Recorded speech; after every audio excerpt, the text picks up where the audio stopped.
slight temper tantrum. That's all. I almost had a meltdown. Just turn it on and off again. Yeah, like I was. He was ripping equipment up. I was ready cursing. to absolute. I tried to make him drink wine. He wouldn't listen. Yeah, I didn't want no damn wine. I was so mad. Even Cersei would have been like, "Okay, this guy's chill." Yeah. Have a glass of wine. Can I go ahead and say that did not feel like an hour? Like that was the quickest episode. Because I thought they were going to be longer, and I saw hour. Really? Come on, man. Yeah. But it was still like it felt like 20 minutes. Yeah, it was really quick. Yeah, it did. So, I know we all want to jump into it, but let's go ahead and just do a quick little intro and welcome anyone tuning in to a very special episode of the Short Box Podcast. This is our Season 8 Game of Thrones series. So the way it's going to work is every Sunday after Game of Thrones, we're going to hop on the mics and whatnot and talk about the episode. And I'm joined, when I say we, I'm joined by Ashley Lanny Hoy. Hey. Edmund Danzart. Yo. And we got a special guest from Brumleve Brands. Blythe Brumleve is joining us as the special co-host today. Did you mispronounce her name? Hey, I'm sitting right next to you. It's performance anxiety, scared. Anyways. And I'm your host, Bader Milligan. So we just finished watching the season premiere of Season 8. And I got to ask everyone, Ashley and Ed, did you guys do anything special for this premiere? Did you guys do any like thematic foods or have any special drinks ready? No, I left a work party really early to watch it. Why are they throwing a work party on a Sunday? It was like a work party kind of going away for one of the guys got a promotion. Oh, okay. And so it's Game of Thrones Day. And everybody watches Game of Thrones at work, and I thought I was going to have a united, leave. We're all just going to stay for a couple hours and then peace out. But no, I was the first one. Nah, Ed, you made a smart move. Ashley, as far as you have a dog named after Sandor Clegane, and today was his birthday, right? Yeah, he turned 2 today. So I put on his fake fur cape. Aww. And I fed him an entire rotisserie chicken. Nice. Oh, yeah, he had a great day. He had a really great day. And then he watched the episode with us. He loved it. Did anyone did anyone watch it with anyone? No, it was just me and Josh and Sandor. Nice. Yeah, just me and my friends. I have to shout out my friend Heather for giving me her HBO Go password so I could watch, and it worked beautifully. So that was the thing I was waiting on. I you've seen the meme played to death. The winner is coming, but it's like HBO Go password requests are coming in full. Like today it was shaky. It was shaky at first. Yeah. So I had to sign in a few times. So as far as me and Blythe, she actually went to Publix and got rotisserie chicken. Fresh Market, actually. Fresh Market is where I got a lot of good. I got the pot pie. I got the 2 chickens. But Bader brought it in with the Oreos, the Game of Thrones Oreos. Which those didn't last. I ate those in like a day. Oh, look, dude. Oh, they're so good. They are so good. But we had our little wine while watching it, too. So let's go ahead and jump straight into it. And I'm going to ask you guys, what was your favorite scene, or at least the standout scene? I know this one was definitely more of a reunion episode in the sense, but was there any scenes that stood out to you or that you already have a favorite? And Ashley, I'll let you kick us off. So that very first scene where it just shows Arya just standing there and she's watching everybody go by, like Jon and Daenerys. Yeah. She's watching the house go by. Yeah, she's got that little smirk. She's watching Tyrion go by and Varys. Because it's been so long since we've seen all these characters, and they just kind of show us most of the big ones right off the bat. It just I had goosebumps. Yes, I think I'm right there with you. I think I say Blythe's living room looks like a CBN, or I'm sorry, like a NBC war room. We've got like cords everywhere. We were taking notes throughout the whole episode and stuff like that. So I think I'm right there with you. Speaking of which, Blythe, favorite scene? It has to be the John and Samuel scene. The realization of him telling him about his heritage, and then also questioning would he make the same decisions that Danny made in killing his father and his brother. I thought that was the best scene in the whole episode. And I'm gonna piggyback off what she's saying, and I think any scene with Samuel was the best. He's one of my favorite characters, like top 3. He just has like this uncanny ability to just ground everyone, like kind of be the most sensible one. And the only one that was the only scene that made me like boo-hoo cry. Like tears came down for that scene when he found out about his father and his brother. It was so tough. I mean, I was. Go ahead, Ed. Oh, sorry. Yeah, go ahead. I'll wait. I was going to say with Arya and John even reuniting, like that was a big touching moment. I think a lot of people were looking forward to. But that scene with Sam and John, it was just on another level for me. Yeah. Oh, about your sword. You could just keep that sword. Don't worry about it. It just roasted your family. Yeah. Sorry, Sam. You know what? Blythe, what did you said if Samuel doesn't fuck with you, then you can't fuck with him. No, I can't. Like, and one of the big things, another theme from the episode 2 is Sansa already doesn't like Danny, and that's sort of, I think that was more obvious. But if Samuel doesn't like you, I think that's already like 2 of the closest people to John. It kind of feels like they're starting to turn John against the alliance with Danny. And you know what? Sam will play a big part in and the last question I'll ask about our predictions for the next episode and the rest of the season. But Samwell definitely might have affected my outlook on the rest of the season and how John plays into it. Ed, man, what about you? Did you have a favorite scene or a standout scene? I really liked the Arya and John having a little reuniting, and I really liked the lead up to the end where Jamie rides up and Bran's just sitting there chilling in the chair. Creepy Bran. And then the credits roll. Can we because they haven't interacted since the first season. I think a lot of these characters haven't interacted since like either the first season or earlier ones. Yeah, that was it's like, ooh, awkward. Because before that, he was like, when Sam, after Daenerys reveals what happened, and he's like, "What are you doing out here?" He's like waiting for an old friend. And that's just creeper Bran. It's like, ooh, awkward. That's just creepy ass Bran. That dude is weird as shit, man. The whole time. Yeah. And they said that they were going to normalize him this season, and they haven't really shown any of that yet. No, I don't know if that's. Yeah, I don't know. I think he's gone. Like the Bran that we know, like from season 1, he's not Bran anymore. He's the three-eyed raven or whatever. He's not the same. He's like a different being altogether now. Yeah, and I don't think we're ever going to see Bran act any. I don't foresee him acting any less strange as the season goes on. Probably not. He'll probably just continue to be just the creepy Bran himself that just is all knowing and then goes and becomes a tree. Around, stares at people. Yeah, a creep. So Ed, you brought up that the Arya and John scene was your favorite, and it kind of lends to what Ashley was saying, was that this first episode kind of opens up with Arya watching, Gendry walk in, the Hound, and Jon Snow. So I want to ask, did anyone, Ashley and Blythe, what were your favorite interactions? Ooh, Go ahead, Arya. I mean, all Arya ones were so good. Yeah. Yeah. Because every time my favorite characters get together, like I was like, oh, when she sees the Hound, they're gonna hug, and then it was like, oh, that's right, they're not like that. Yeah. But just her seeing Gendry again, she really is like one of the best characters. What the hell did she want him to make? Is that like a dagger rocket gun? What is that? Yeah. What was that?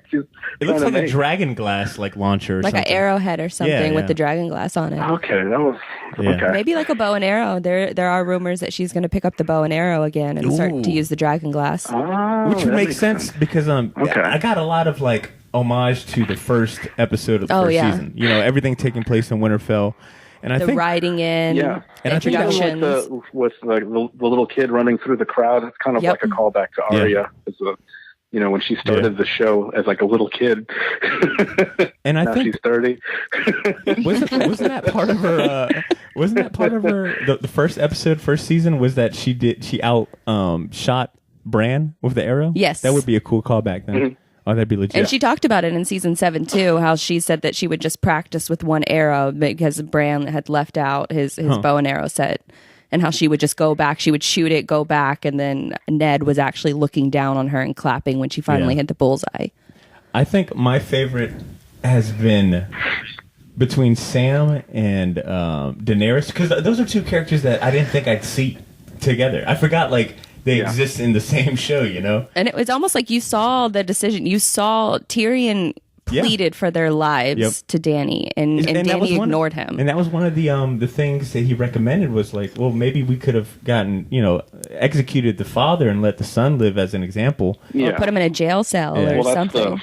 That's the Targaryen, because she's basically don't be like the Mad King, since it's that lineage of, lunatics in that bloodline. So it was like she was acting like her father in that particular scene, bend the knee or just, get roasted. Does anyone know the name of the actor that plays Sam? Whatever his name may be, he delivered in that scene. Just watching him not wanting to cry in front of his queen, while she tells him, I barbecued like your dad, and it's like, damn, that's still gonna make me cry. And that was the scene that the good news that sword's yours. Bad news. Look, to kind of piggyback off of that scene in particular, because he's questioning. He doesn't question very many people, but Samuel's questioning Dany, and then I think it's like the scene right before that they have the big meeting in front of all the lords of Winterfell, and Sansa. It's almost like making fun of the dragons. She's like, what do dragons even eat? And then Dany looks over and claps back right in front of her. And she says, whatever they want. Whatever they want, okay. Yeah. So, this... And I think this is there's a lot of tension. This is, with the Sullied, Unsullied coming in, marching into to town. And man, it's like these people... Look, that's the first time, and we have to understand this is the first time they've seen full-grown dragons. No, Ed, say it like you want to say it. It's the first time Winterfell's ever seen black people. That was like none of the Winterfell's ever seen an afro. You saw Sunday give the look to Grey Worm, this feeling. Yeah. The North is very, very white. So speaking about some of the tension between Daenerys and Sansa, it wasn't just tension they added with a lot of these interactions, but I also felt like they added the showrunners and writers tried to add more humor to it. There was a lot of one-liners that. That hit, the Bronn scene between Bronn and the Maester. That scene, there was some good one-liners from Bronn. But I mean, that's what you expect from Bronn. He just has Bronn's the king of the one-liners. Tormund too. They injected some humor there. My eyes are always blue. But the Viserion, was it Drogon and Jon? Their look after Jon and Daenerys are making out. That was I think supposed to be funny, but was kind of creepy. Yeah, that was. Yeah. I realized. So I say all that to circle back to Sam and Daenerys being my favorite interaction because of them not, just kind of forgetting that they have that, degree of separation. I also realized at that moment I'm not a fan of Dany at all. She's not my queen. Welcome to the light. Oh my god! I just. Whoa. Oh, man. Did you think he was going to shoulder bump her on the way out? Give her a doom. Are you saying Sansa's going to check her? That's funny as fuck. That is funny as hell.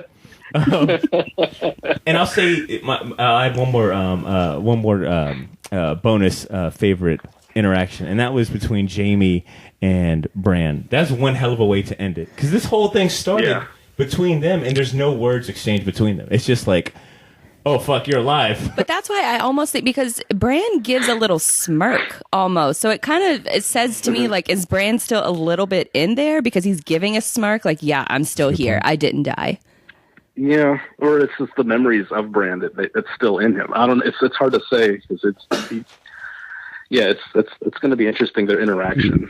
He's like, I'm going to really creep him out. Okay. So we spent a good bit of time on Winterfell and the families in the north. I want to take it south for a minute because we can't forget about my girl, Cersei. My girl. What did you guys think about just Cersei scenes with Euron and everything going on in the south? We finally got a chance to see the Golden Company.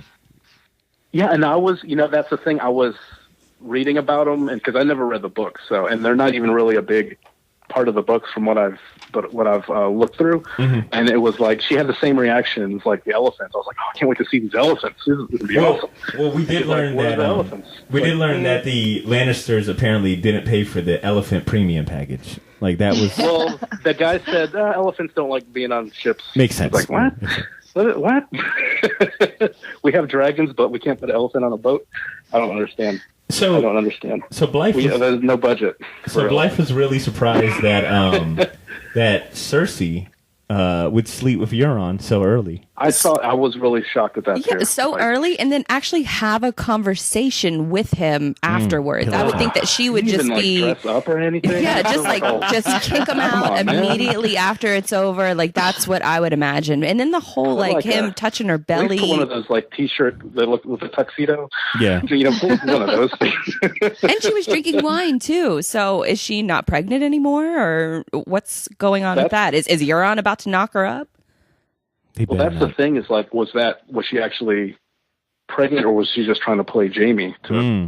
Well, she had tears in her eyes. So at that, and that was a different moment than what was shown actually in the trailer. Because that was a whole new scene. And she's talking about potentially becoming pregnant, or was she pregnant and did she lose the baby, or did she lie about it? What was she so upset about? Why were her eyes so teary? I wonder how much time has passed between that last episode of the last season and this one. Because yeah, that's a good point. Who knows? Because when Euron ends up saving his sister, I mean, I think we both were like, well, damn, how the hell did he get this, organized so damn quickly? Well, there's a lot of timing issues with the show now in season 7 and probably 8 too. For real. Three dudes for real. Guarding the... I mean, they sent a raven from the wall out to Dany in order to get Jon and the crew rescued in, I don't know, like a half a day. Yeah. Teleporting. Ashley, what did you think about? Ashley, what were your thoughts on Cersei, the Golden Company, and Euron? Anything stand out to you? I just think she has terrible taste in men, so I wasn't really that surprised. He's just so greasy and gross. She does have a good-looking guy. She's got really. You know what? Hold up, time out. Ashley, come on. He kind of gives me Captain Boomerang vibes. Don't you love Captain Boomerang? I do like Captain Boomerang. Euron would be a perfect Captain Boomerang. He would. He's just so dirty. Cersei might have poor taste. Fiction. Cersei might have poor taste in men, but her outfit this season, I was like, oh, damn. Point. Did you see the golden? Yeah, she was good. I sure did. Those little shoulder pads. Oh, my God. Came down into a necklace, too. Yeah, and he's wearing a potato sack rolling up to the queen. Come on. Does anyone think... Come on, Euron. Does anyone think that that Gregor is just getting worse by the minute? He looked more blue, for sure. Yeah, he's suffocating. Yeah. Someone let that man breathe. There's a rumor that he's a white, or that said he's a white. Yeah, that he's a white. That what is his name? The Grand Maester. Oh, Cersei's, Pycelle. Yeah, no, not Pycelle. The new one. Oh no, he was the old one.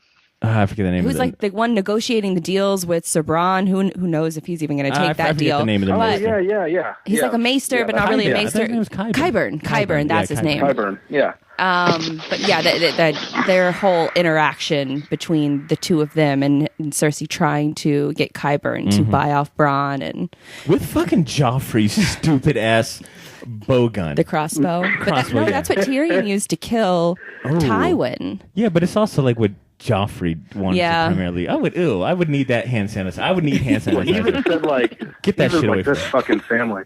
When he can So I think like I said, this episode, and I don't know if it's the hype is what kind of fooled me with the timing, but this episode felt really short to me. And I don't know if it's, once again, just because I was expecting a lot. I was expecting out the gate, something climatic, but maybe this was like a dip your toe back, like a slow, just kind of inch back into the waters here. And I think I'm fine with that because I know, based on the previews and the news that we've been kind of following along, that at least 2 or 3 of the episodes are going to be super battle focused, very long episodes. Looks like the next one. Oh, yeah. The next one, and then episode 3 is supposed to be the battle at Winterfell. So I think we needed one episode to, hey, let's reunite all of these characters that haven't either seen each other or haven't been on the same screen. I think it was fantastic. Just like I said, once again, they get a good job of kind of really putting focus on that tension and that trust with the North and with Daenerys, and the tension between Sansa. I think they really did, even though it wasn't like an action-packed show, but it was a good relationship. Okay, we're catching up. Yeah, here's kind of like this person doesn't trust this person seeing this person again. Everyone's kind of reuniting. It's like basically just getting all the game pieces together, before this last showdown. So it was good. It was good. Kind of tell. I got to give them props for doubling down on Sansa. Like, man, the fact that even Arya is saying, "Oh, she's the smartest girl I know," or smartest person I know, to Jon. Yeah, I think like I said, this episode, it's definitely not new watcher friendly. Like, this was a payoff episode for longtime fans that have been waiting for. Damn, I've been waiting to see Jon and Arya share a screen. I've been waiting for Jaime to finally meet Bran again. It's like this was, and maybe it was intentional to, hey, longtime fans, you've waited 2 years. This one's for you. The rest, that's what at least I'm going to believe. Because there was a lot of talk on Twitter today about the people who just get sort of caught up in it and they've never seen Game of Thrones before. They're like, I'm just going to watch it tonight, knowing that I've never seen any other episode. So that's kind of a good point where you're coming back and you're watching this episode. It probably means absolutely nothing to you. Oh yeah, big time. So, and other people are sobbing. So all right. So speaking about the previews for the next episode, and Ashley, I'm going to let you kick us off, but my question for you guys is, based on this episode, has it changed your predictions for the entire season, or do you want to share what your predictions are for the next episode? So feel free to either give me maybe your predictions on the entire season or what you think are going to happen in the next episode. Ashley, go ahead and lead us off. So I think that seeing Sam so upset, it made me not like Daenerys anymore. Yep. Because I feel like this whole thing, you've been rooting for her to be on the Iron Throne, and then you think about it and you're like, okay, well, is she going to step back knowing that it's not her place anymore, knowing that, Jon is the one that's supposed to be on the Iron Throne? So I don't know. I mean, I think it's going to be, Jon versus Daenerys versus Cersei, and I don't even know where the White Walkers are. I feel like the White Walkers are going to get, cleared up in the first few episodes, and then the Iron Throne is going to be like the last few episodes. That would be true. I couldn't agree more. Awesome. That'd be pretty cool.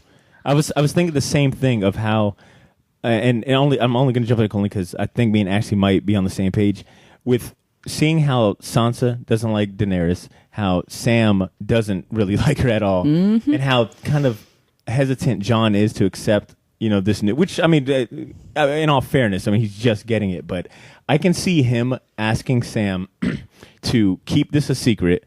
Somehow Sam or Sansa finds out, or Arya finds out, and it's them kind of pushing the issue on behalf of Jon, and the North ends up rallying behind Jon to take his rightful throne. And I think actually I'm there with you, where it's Jon's going to be put in the middle of all this and not in a good way. They mentioned it in the episode. They don't have time to talk about any of this. Even Bran said it himself. He's like, we have to talk now. But it only seems to be Jon's. This is going to be the fallout. I mean, but it only seems to be Jon's concern. Like when Jon said, when everything's over, like these titles mean nothing right now. Yeah. Like what are we gonna have to fight over? Titles don't mean anything. It's just I think, like Ashley said, all this, I don't know if they'll dispose of them like that easily, because it's still trying to figure out how to actually kill the Night King, Yeah. and they haven't really figured him out 100%. So it's that's going to be probably the last 2 episodes of that kind of that internal strife boiling over once we find out what Cersei is going to do, once we find out the White Walkers, what their status is. It's going to be they've raised, like, I thought everyone would be a little bit more on board after the introduction of the White Walkers, but now it's even more confusing. This episode kind of put that back into focus where it's like, okay, maybe we're not all on the same page as we think. And Daenerys has the best army and the dragons. Unsullied and the Dothraki and dragons. That's tough. That's that's a wicked 3-piece combo. That's legit. Life. Because you can even tell when Sam is talking to Jon about it that he's hesitant to even accept this new news. So I think that they're probably going to have a group powwow about it, but it's probably going to last a whole 5 seconds, and then they're going to jump right into war plans. Because he was more upset that he was basically, he thought he was throwing shade at Ned. Exactly. For lying to him. Yeah. But if we remember that they were going to I think he was going to tell him the truth, but Joffrey had him executed before he had a chance to. But he was going to say, well, I'll tell you who your mother is. But then all that stuff went down in the first season. So we don't know. I mean, and he was promised to protect them, but at this point, I think he would have been told exactly what his, heritage was.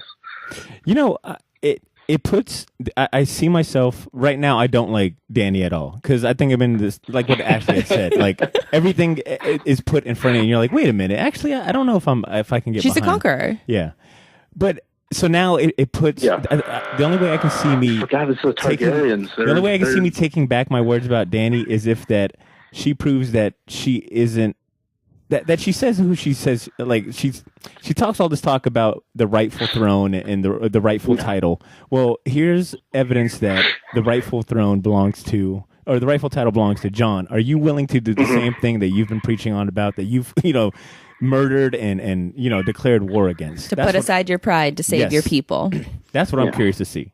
And I don't think she lasts the entire season. I don't think she sits on the Iron Throne at all. I think that she ends up. I have a prediction that I think Cersei kills her. Jon dies trying to save Dany, and then Arya goes and kills Cersei because of everything that's happened. I definitely can definitely get behind Arya executing Cersei, because she's the only one that would possibly be able and to she's get on her close. list. She's been on her list. So what more reason to kill him than? True. And then Sansa sits on the Iron Throne at the end. That's my prediction. If I had to guess, and like I said, I have no idea, because I don't think this is going to be the happy ending. Just watching the show for so long doesn't seem to work out like that. I think if Jon does, if he is becomes king of the Seven Kingdoms, I think he will destroy the throne, and everyone's going to basically run their own shit. He's going to run the North, and everyone's going to have their own kingdoms, and there's not going to be an Iron Throne anymore, because he does not. And that's the constant that his character has been through all these years. It's like he's never seeked being a king. He basically accepted it as to help the North. That's his main thing, is to help the North.